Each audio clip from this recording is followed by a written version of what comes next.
So we are ready to start. Again, welcome to the Low Code Café webinar. I'm very glad to see new faces in here. I also see old friends from California. Hello, Albert and Steve. Welcome to this webinar. Today, we are going to continue on our journey to build systems with low code. So we'll have hands-on coding. But also we'll go over other stuff like what's happening in the community, what's upcoming in the product, what happens on support. And just to give you a brief overview about this webinar, this is an event that we have every Wednesday, 10 a.m. Central Time. And it's a space where we connect with the community. Most of our team is also in this webinar, so it's a good place to exchange ideas, discuss, get access to people that normally you don't see in the front line. And also it's a space where we, as I mentioned, we do applications, we talk about them, we also show the product roadmap, the news, we take feedback, what should be there, that's not already. We also have, from time to time, we have guest speakers.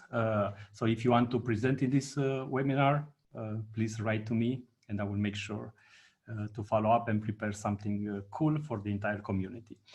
Good content is something that's related to the community. So it might be a demo of a system that you built, or it might be like a technique that you are using to solve a particular problem. Everything that helps the community is welcome and much appreciated. This is, since this is a weekly event, we are already at the 7th edition, so you can see the past webinars. And I will share this link in the chat window. Okay.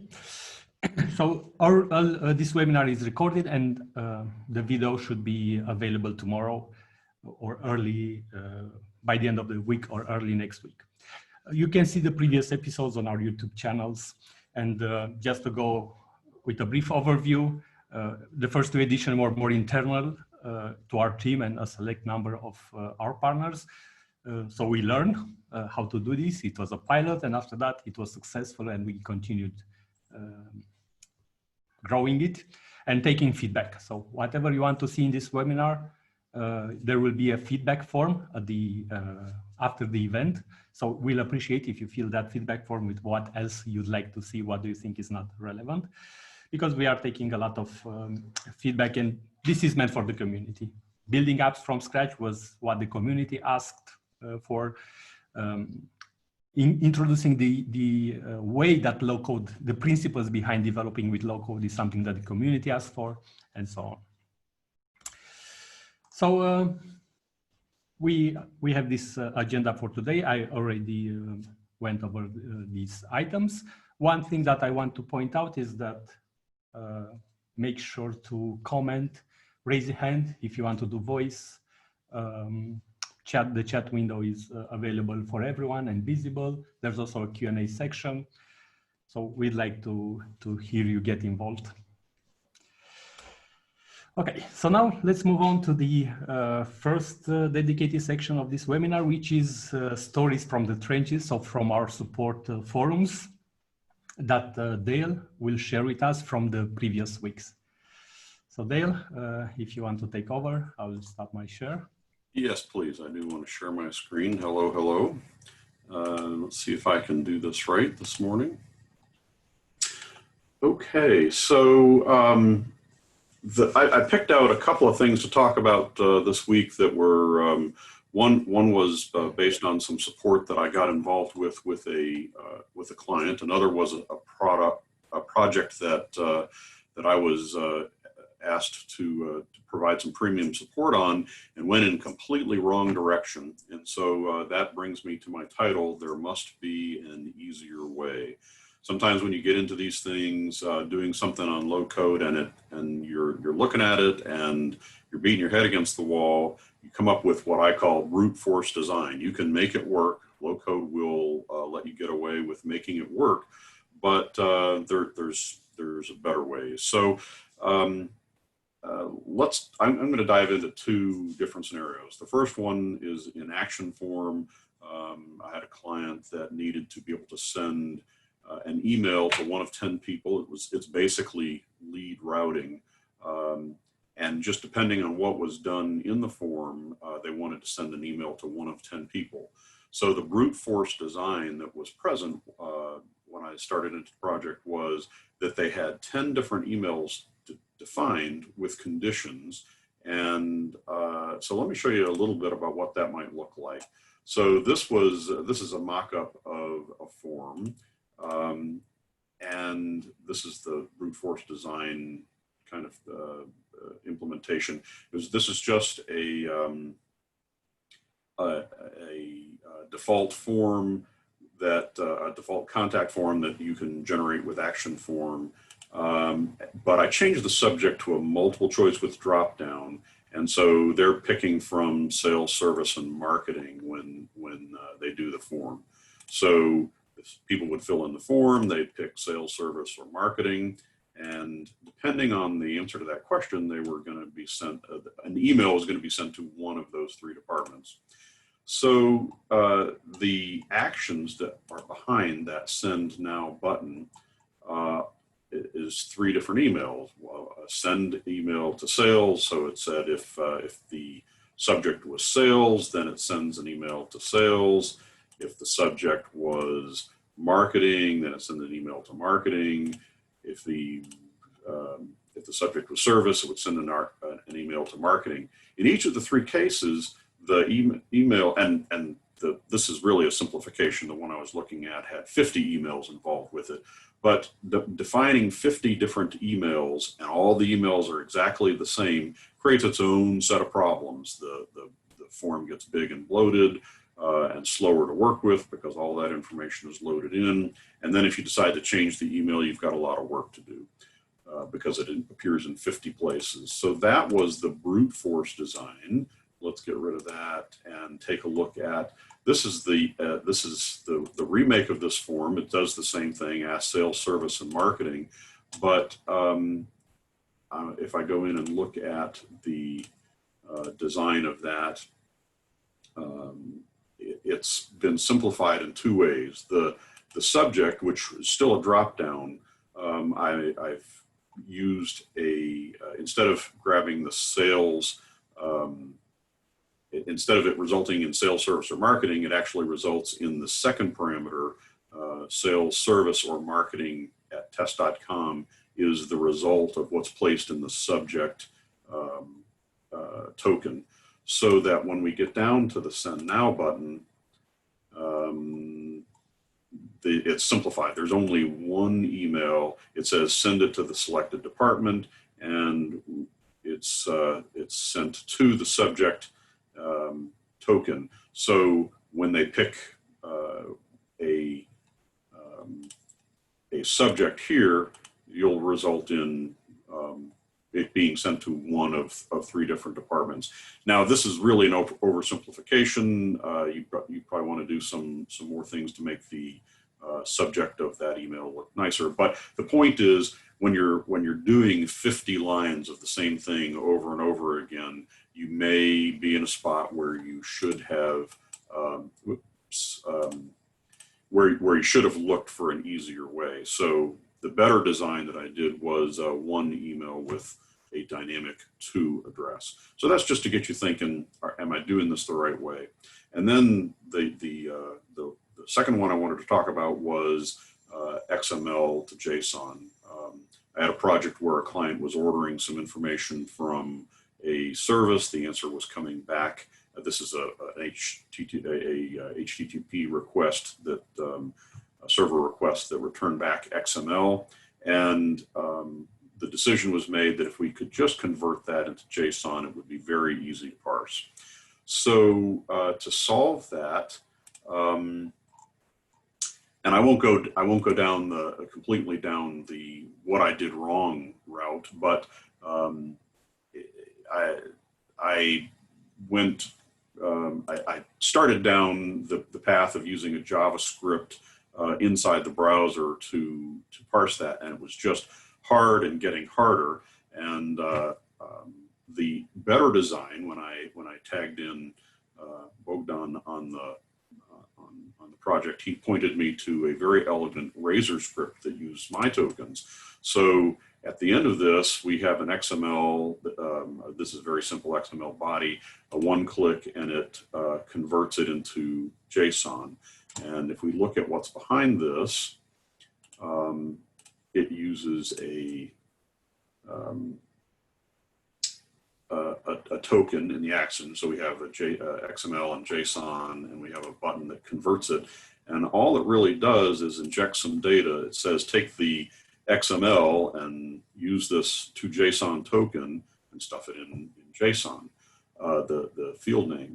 When we look at the token in my tokens, it's really an elegant solution. It's 8 or 9 lines. If we look at to JSON script, it's a Razor script that, and see, this is the wrong turn that I took. I didn't know, I'd never used Razor scripts.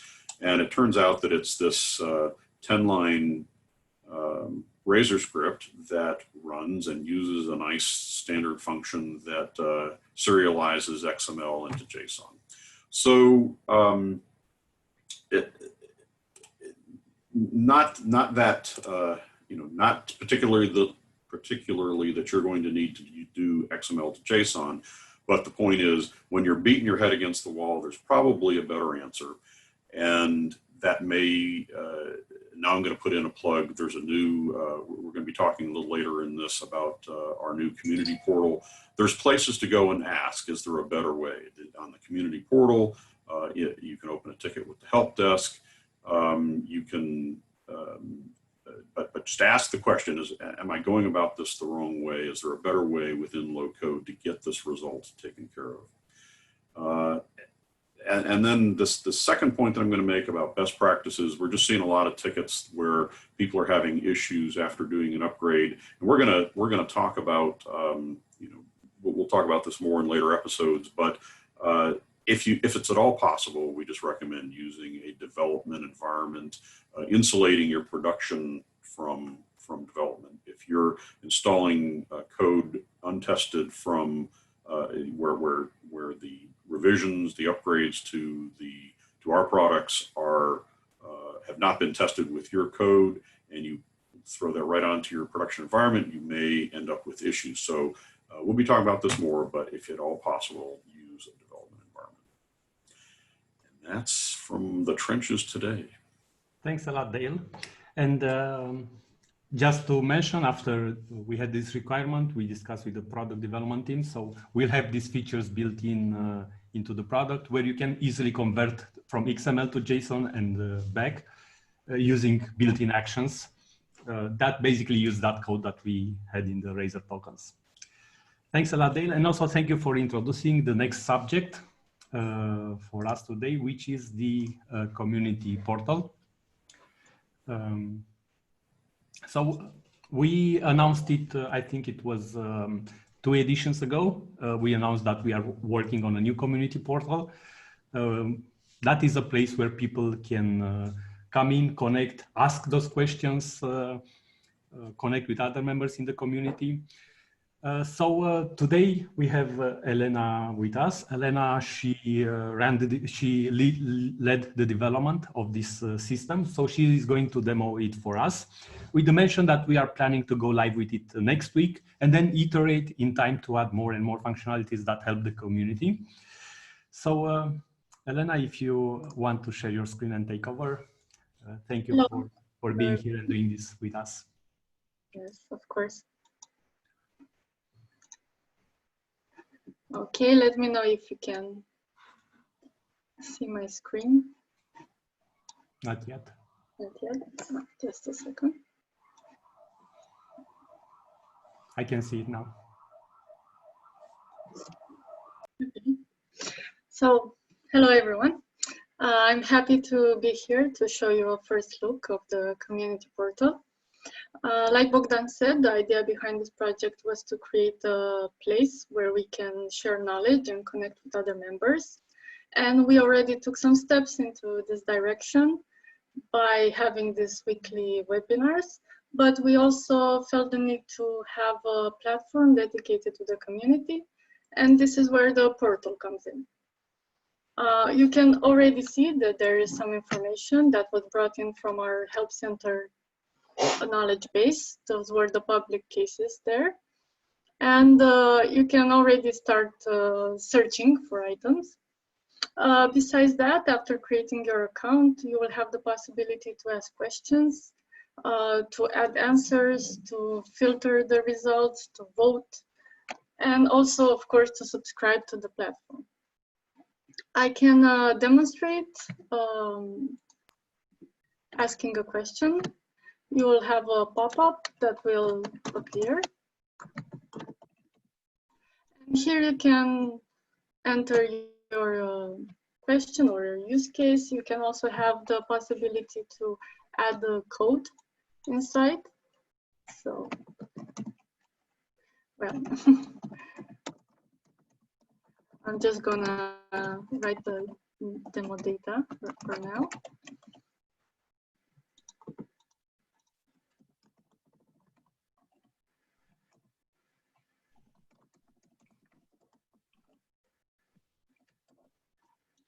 And you can put it inside the code tags. Also, you can select the feature that's that your question is based on and add different tags that you feel that they relate to this question.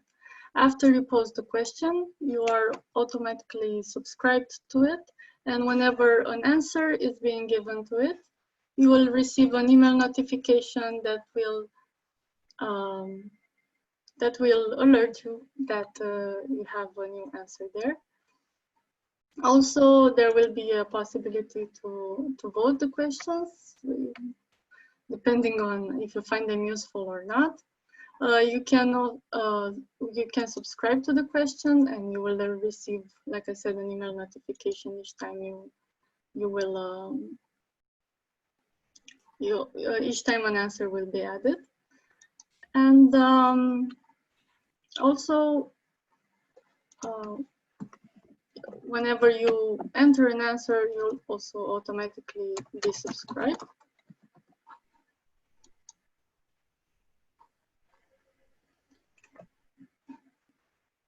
Okay.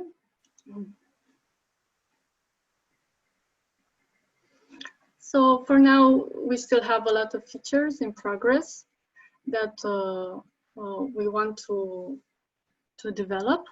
And any feedback from you, of course, is welcome. You can get in touch with us by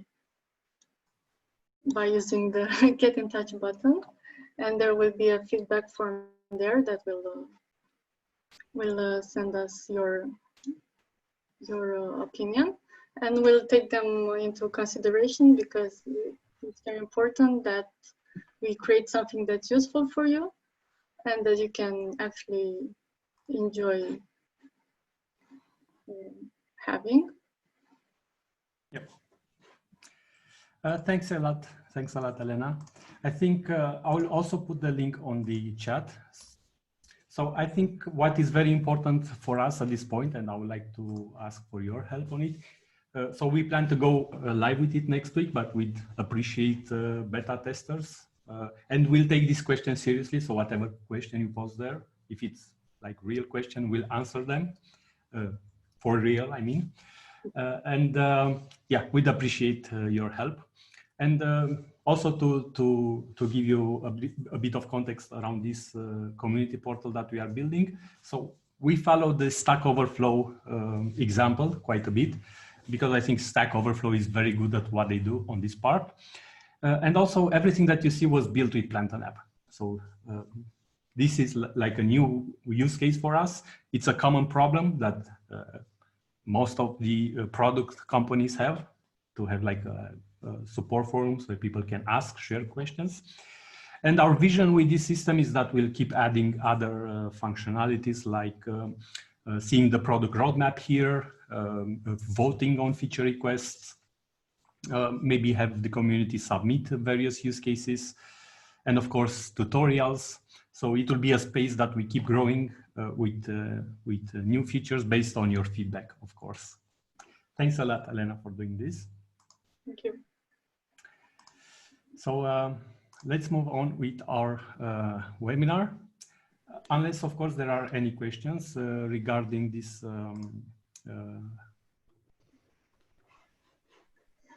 let me check the chat windows. Yeah, there are no questions. I mean, we appreciate if at any time just write your questions, your concerns, your challenges, and then yeah, one valid question that came from Jim is, and we thought about this, is the community portal use the same login as DNN support?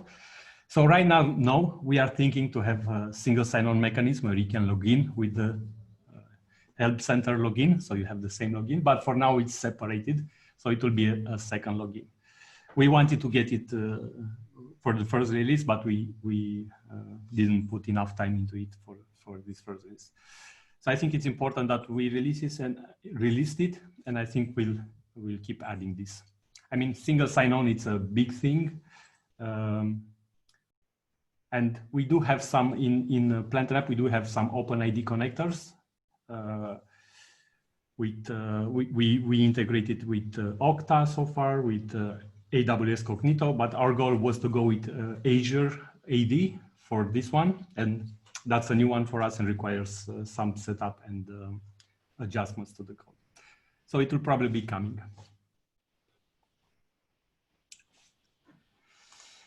Okay. Cool. So let's move on. In our webinar, the next part of our webinar is having Reza present us the product roadmap, new releases, what's coming, what's scheduled. Just to give you a bit of overview, Reza leads our product development team since February. We are very happy to have him on our side. Thank you, Bogdan. So very excited today to announce that we just dropped the .7 release. So for PlantenApp, that's App Builder 1.7, and for DNN Sharp modules, it's the 5.7.x versions of those modules. You know, we had a very, very large release in .6, which was focused on DNN 961 compatibility. And a slew of other things, new features and things. And so we took the .7, and it was kind of a for the people release. A lot of small fixes and enhancements from the support center.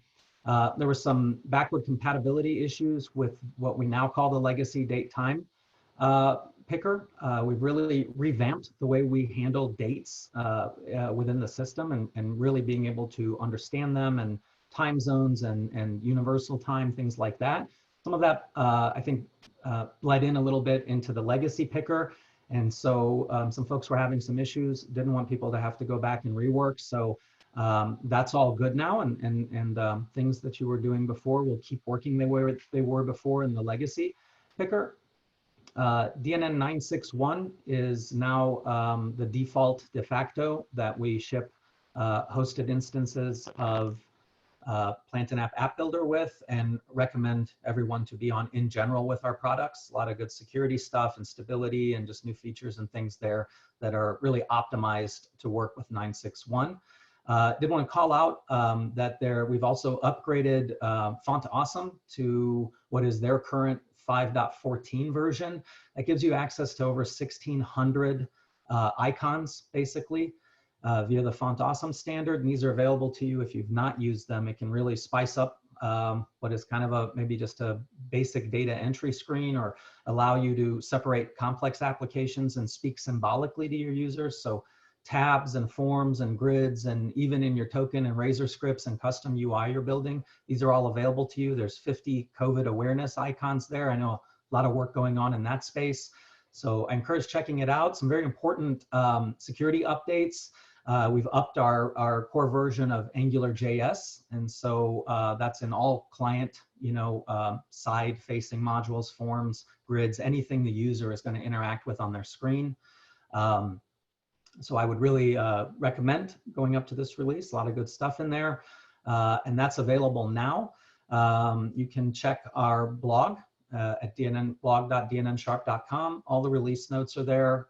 There is a minor, I guess I would say, breaking change in the Font Awesome side. Some of the Font Awesome 4 fonts have been deprecated, or their names have been slightly changed by Font Awesome. This is very easy. You'll notice it right away. If one of the fonts you were using was impacted, and you can just either reselect that same font if it's still available under a different name, or like I said, there are so many of these and better and newer ones that you can maybe pick something that even stands out over what has been around for several years now in Font Awesome 4. Looking ahead into our 1.8 release, we are heads down on that right now. Kind of key call outs on that one from a Plantain app builder standpoint is complete one-click upgrade. I know as a user for many years, it can be a little bit painful from a DNN standpoint to download all these modules and then upload them one by one, wait for your site to recycle. Plantain app already had the ability to take what in the case of the modules or features we're calling dependencies and let you one-click install and upgrade those. Now the entire version of App Builder is going to be able to be one-click install. So for example, once you have 1.8, when 1.9 comes out, you can review the changelog and say, this all looks good, I want this. You push the button one time, you get everything. A few seconds later, it's much faster too. So if it took, let's say a minute to recycle your site from each module, and there's 10 modules, it doesn't take 10 minutes, it's like 30 seconds, and everything's upgraded, everything's good to go. Also, the dashboard KPI module, maybe we'll take a look at that in next week's Low Code Cafe. That has been in a proof of concept. That is moving into MVP, and we'll start shipping with the product now. And kind of looking ahead in 1.9, we have that really cool calendar and new listing grid layout generator that is coming in Plantain app. That should be coming out as an MVP in 1.9. You will have the ability to control when you create your entities or your data model, where in the menu things show up, and being able to nest things in a way that maybe makes sense to your application without having to let it just be created by the system in the order or alphabetically, which it does today. So a lot of good stuff coming. 9.6.2 compatibility. We're really keen on keeping ourselves current with DNN. As it releases, we will not be far behind, and in general, just making sure that there's a good, stable, safe, secure path forward always with all of our products. If you have any features or requests, things you've always wanted to see in the product, or some suggestions, very, very open to that. Your voice is the one that matters the most in what we do. And that's it for roadmap this week. There's very interesting stuff coming up, and I like your idea next edition, next week, to present the dashboard module. That's a very good topic. So now it's the moment when we get our hands dirty in this webinar and start building software with low code. And we have Radu that will help us today. Just to give you a brief introduction, Radu has been doing this kind of systems for the past 5 years. I think he delivered over 30 such systems with various complexity. His speed of development is astonishing. He delivers an MVP project in 3 or 4 days. So it's awesome. But before passing the control to Radu, I want to give you like a brief overview with what we've been building so far and the principles behind that. I will not take long. So we started this system, which is a task management system. We started it like 4 episodes ago. So it's already the 4th sprint. And the idea was, yeah, we need to track hours and bill them to customers, the high level requirement. What I want to emphasize is the way that the software gets developed nowadays. So back in the 2000, there was this Agile Manifesto movement that resulted in Scrum and other methodologies. But the manifesto was simple, right? Like there are four principles of development.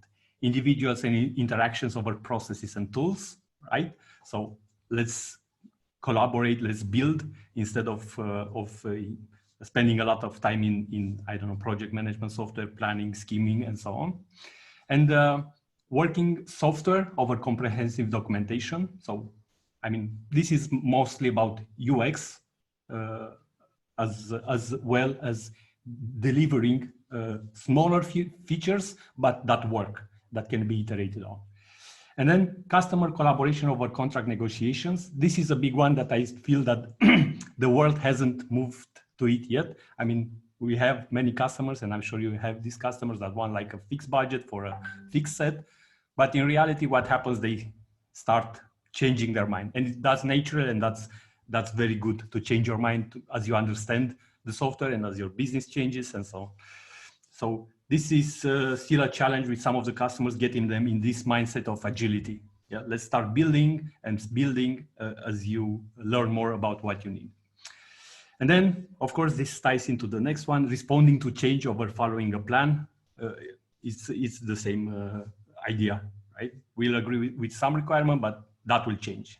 It always changes in software development world. So these principles started the agile movement. And what we see with low code is that it takes this game to a whole new level of agility. We call it extreme agility, right? Because all of this can happen much faster. You could have a meeting with a customer. So it's number 3, customer collaboration.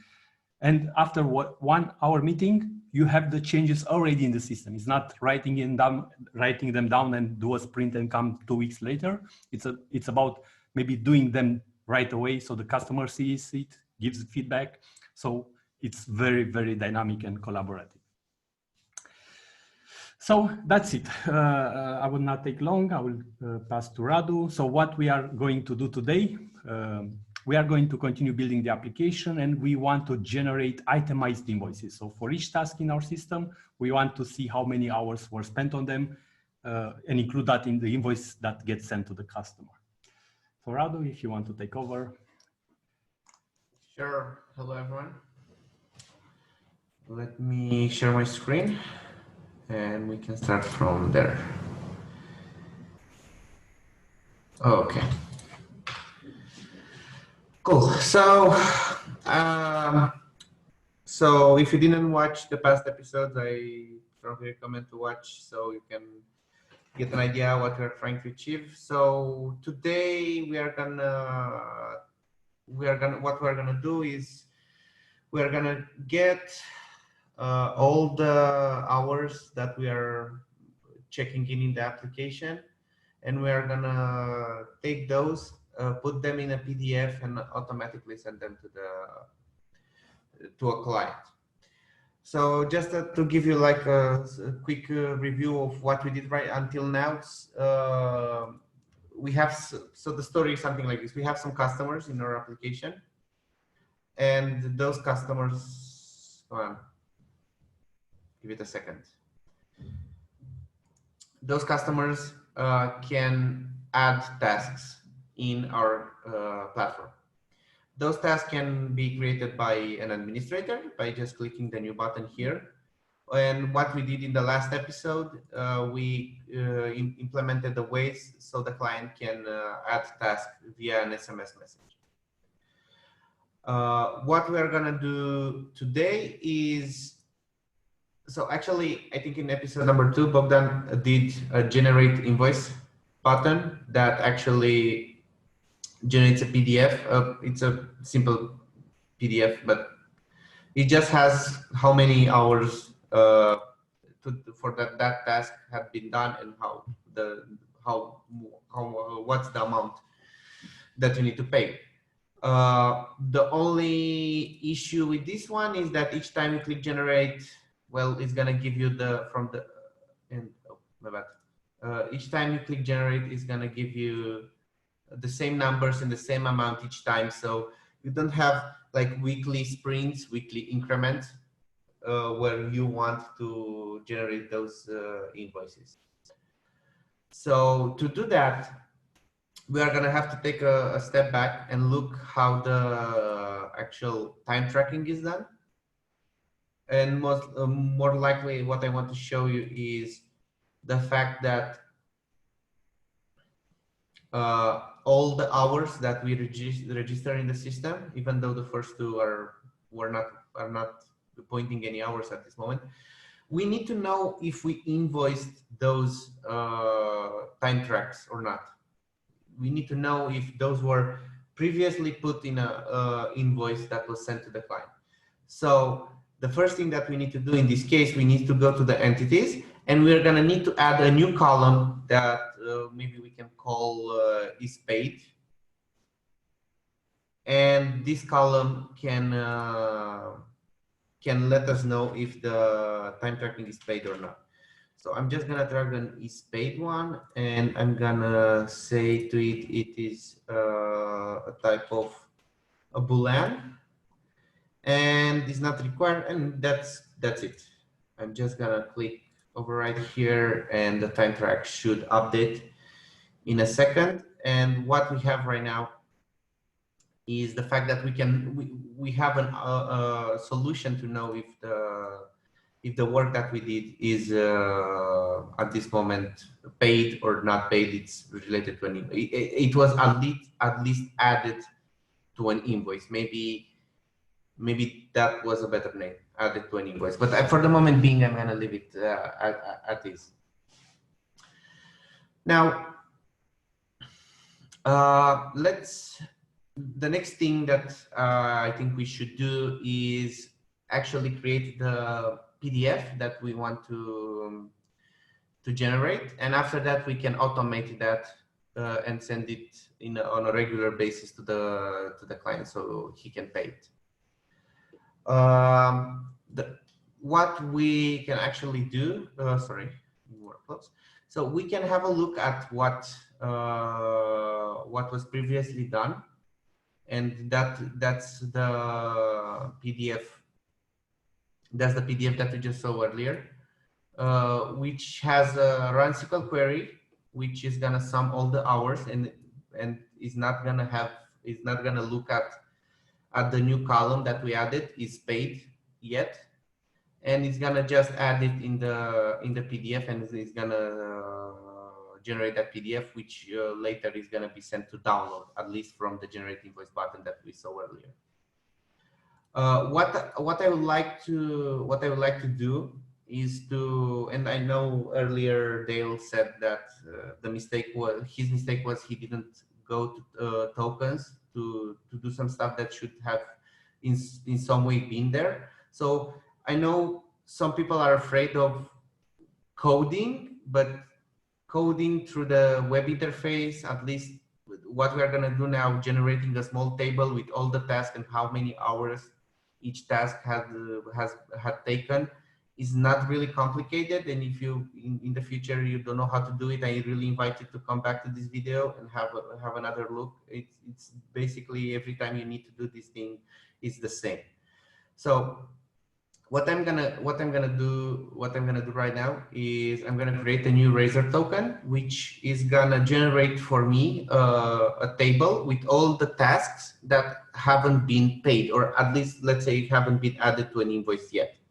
So I'm just gonna, and for this task, what I need is actually 2 tokens. I need one that is gonna bring me all the information that I need, which is gonna be a database token, and the other one is gonna be a Razor token, which is gonna generate for me an HTML table. And we're gonna start with the first one. So I'm gonna say get all tasks for a client. I'm gonna say it's a database query. And what I'm gonna do really quickly, and I can reutilize, I can go to the workflows and I can have a look at what Bogdan did to sum the time tracking. I can copy that and put it here. Now I want this to be have a parameter based on the client. So what I can do to have a parameter in a query that I run through a token is to write tn params and the name of the input parameter that I want. So let's say customer ID. Okay. And instead of having only the sum, I think I want to have the start. So let me do something else, because I think now I'm realizing this may be confusing for some people. So I have the SQL Server open here, and let's run this query really quickly that I'm doing right now. And instead of having the parameter already done, let's say that we want to do it for customer number 1, and we are gonna get, for example, all the entries and all the hours that were worked for this client and are unpaid. So let's say where is paid is different from 1, which actually means well, it's different from 1, which is actually true in this case.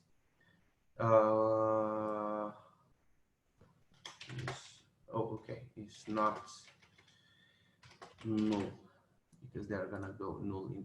Wait, what's happening? What am I doing wrong here?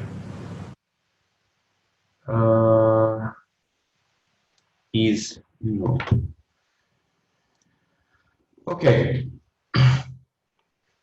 So so we have all this information in a tab in a table view. So we can so people are not usually working in this way with tokens, and this is more like a trick because tokens support. You're usually bringing one value from a token, just specifying the column that you want, and you're usually just used to have only like this one entry that you're gonna get from the SQL query, and you're just gonna specify the column that you want.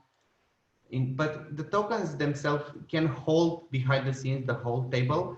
And what this is useful for is because you can go to the Razor token and iterate over each entry to generate a table, HTML table that can later be added to the generate PDF action and result in a PDF with your invoice, let's say. So I'm just gonna get this, I didn't get it. I'm just gonna copy this query really quickly and put it here. I'm gonna re-add the parameter customer ID.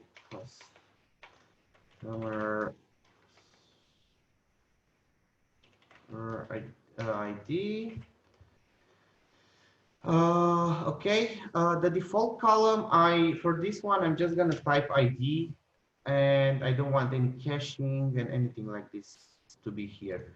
I can click save and test, and if I click, if I'm gonna specify that I want the ID 1, what's gonna happen is gonna bring me this 4, because the token by default cannot bring multiple values as this table. It's gonna just bring me the first column from the first row. But what's gonna happen from now on is gonna be that I can just click on save, and I can go and create a new token, and I'm gonna say render what we want, render PDF table, and I want the definition for this one. I want to be a Razor script. So what I want to do right now is open with a C# block, a C# coding block, and I want to declare a variable list of tasks, which will actually be this token really quickly. It's gonna be this token, which is in the namespace task. So task dot get all talks I see that I mistyped there. I'm gonna leave it like this. Client,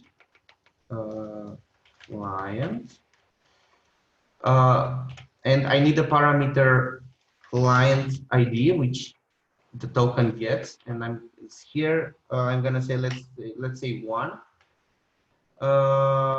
and that's it. What I did right now is what I did right now is that I put all the table that I had in my list of tasks, and from this point I can just start rendering my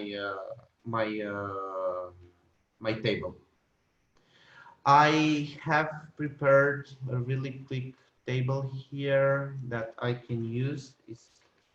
I'm just gonna, let's say I want what we're gonna want. We are gonna want the task name and the hours, and this can be removed. Also this, and we all have two properties until now.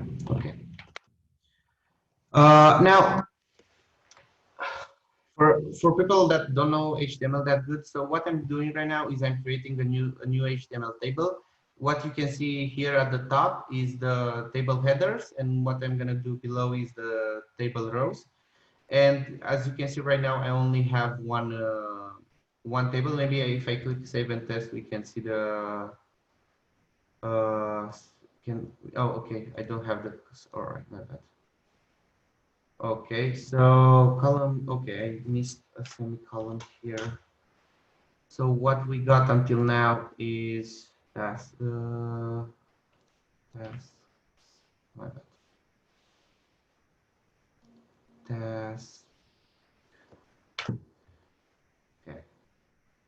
And what's the customer? Okay, so I think I mistyped something. Let me see. Oh, it's customer ID, not client ID. Okay, so I got my small table here, task name and John Doe, what we are actually seeing here. But the idea is that I want to generate this table based on the information that I get from the get all task for client information. So for doing that, what I need to iterate for each item in the list that I just got on the line number 2. So what I can do is just type for each var task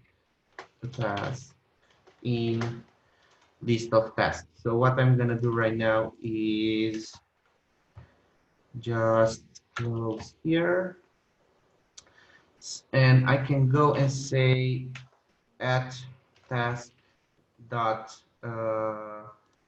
and I'm missing something really quickly now. I don't know what the task columns are, and if I go really quickly here, I see its title and time. And I'm not in the right entity, it's time tracking that I'm looking for. So it's hours and start time. Maybe I need to expand what I have right now. Hours and sorry, this is a task dot start time, and in that case this is gonna transform to hours and start time.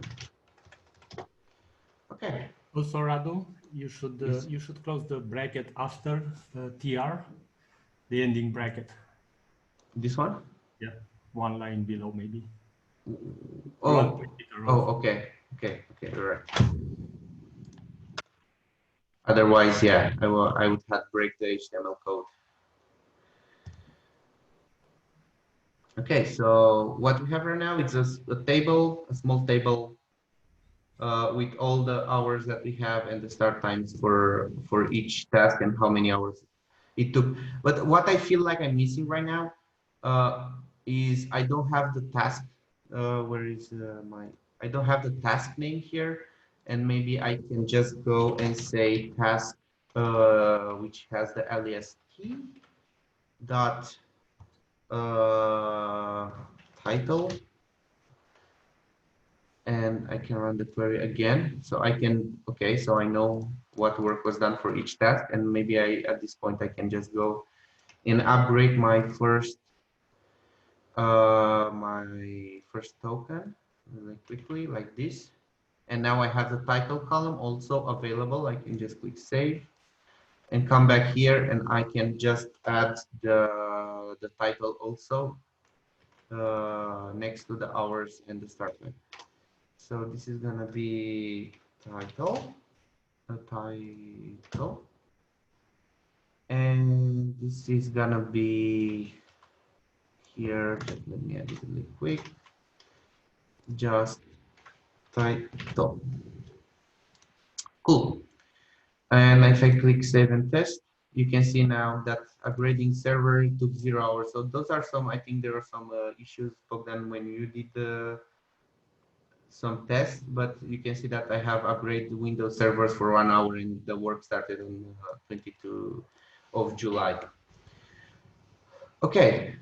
Now the only thing that is actually the only problem that I still have with this token, and I'm not gonna say really problem, is the fact that I hard coded the customer ID here, and I want this one to be also parameter. So you saw earlier that the SQL query can get the parameters by using this token inside, which I strongly recommend to have in single quotes because sometimes there are strings, sometimes there are integers. I recommend them to be used in a single quote. But also for the Razor script, you can have parameters because I don't want this token to only work for for the customer with ID1. So here, what I can do is basically the same that I did for the SQL query. I can just type token params dot customer